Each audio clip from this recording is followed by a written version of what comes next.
delicious. And I'm going to do it in the Reuben style. Now, Reuben sandwich usually sauerkraut, some cheese, and they use what's called pastrami, which is made from beef. Well, I'm going to use roast pork that's People love Reubens, don't already they? done. Reuben sandwich is one of those classic sandwiches. If you go to New York, you'll always have a Reuben sandwich at Katz's Deli. There we go. Now, what I've got here is some Gruyere cheese. All I right. want you to slice that down to the bare knuckles. I've got some beautiful sauerkraut here. You can buy it from any deli. And apparently, it's really, really high in vitamin C. So the old sailors used to eat that and it would stop them from getting scurvy. The old scurvy dogs. There we go.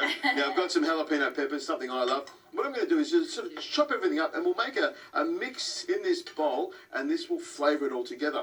Also some cornichons here, or little tiny I gherkins. adore them, I do. These are the sweet ones and I love these very, very much. Lovely. So into the bowl we go.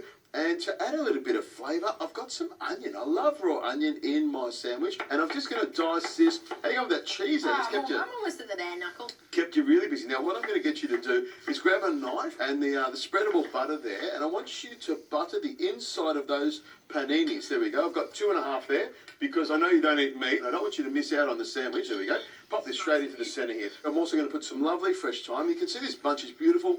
What I'm doing is just chopping it from the top, where all the sweet young leaves are. And you can see this is coming together really well. This is something you can put together the day before and let it fester in the fridge, and then of course whack it on a toasty or a panini. There's nothing better, is there? It's a great little idea, and I love that you're using sauerkraut. So obviously the fermented veg has really become quite popular, and for good reason, because it's so beautiful for our digestive system. Now I've also got some mustard, some Dijon mustard. Rosie, you need to put butter on there just like I was. I want you to channel me and think, what would Richo do? He would put I did that, and lashes I of went, butter I'll on there. do the opposite. What would Richo do?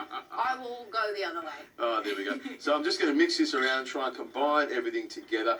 Grab my beautiful roast pork, and this is the bit. Grab it and fold it over. Now, if you wanted to use some beautiful leg ham, you could do the same thing. You could even use some prosciutto, some lombardo, some salami. You could do all of those things. If you can open that one for me as well. And what I'm going to do is pop it on top there. So we've got Looks plenty of great, cheese that going mix. through it. It does, doesn't it? Mustard and cheese and all that stuff. And there we go. This is a big toasty. This Just for one? This is going to feed a couple of people. Yeah. Well, I would eat that. That's going to be my big lunch, you know what I mean? And grab some of this mix and pop that on top. And if you can open your little sandwich over there, will. tuck that in. That's your portion size. We're going to put some on there for you. And of course, I'll grab the last little bit. I'm using my hands here, making sure I get it all in the right spot. Lovely. Now, my panini press is on. You can see it's over there. And the trick with a panini press is to have it on way before you need it so it heats up beautifully. Okay, Rosie, open that baby up and I'm going to pop these babies there. One over there, then the other one, push that down as well. I'm going to squeeze that in They next are to it. almighty, aren't they? They are, and I'm going to pop yours in the middle. Down we go, I reckon about 5 to 6 minutes. The bread will be nice and crisp. The cheese would have melted in the middle. Everything will be hot and tasty. I'm actually looking forward to this. I can't wait for it.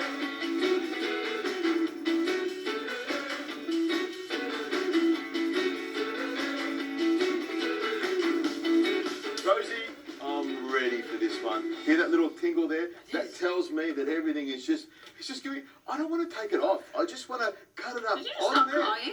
I'm almost, I'm becoming emotional about this. I'm going to pop this baby over here, and this is my one. Look at that. And of course I've got yours there because I care about you, Rosie. I want to make sure that you have some lovely food. Pop this baby in there so you've got a little gherkin with it. What I'm going to do is just straight through the middle there. Just want you to listen to that crunch. Ready? Oh, the sound of that. And I'm going to pick this baby up here. You can see there's plenty of pork in there. There's plenty of the sauerkraut, the mustard. All these things are there. All these flavours are going to work so well. I'm just foaming at the mouth. You are, you are are. going to work so well to make that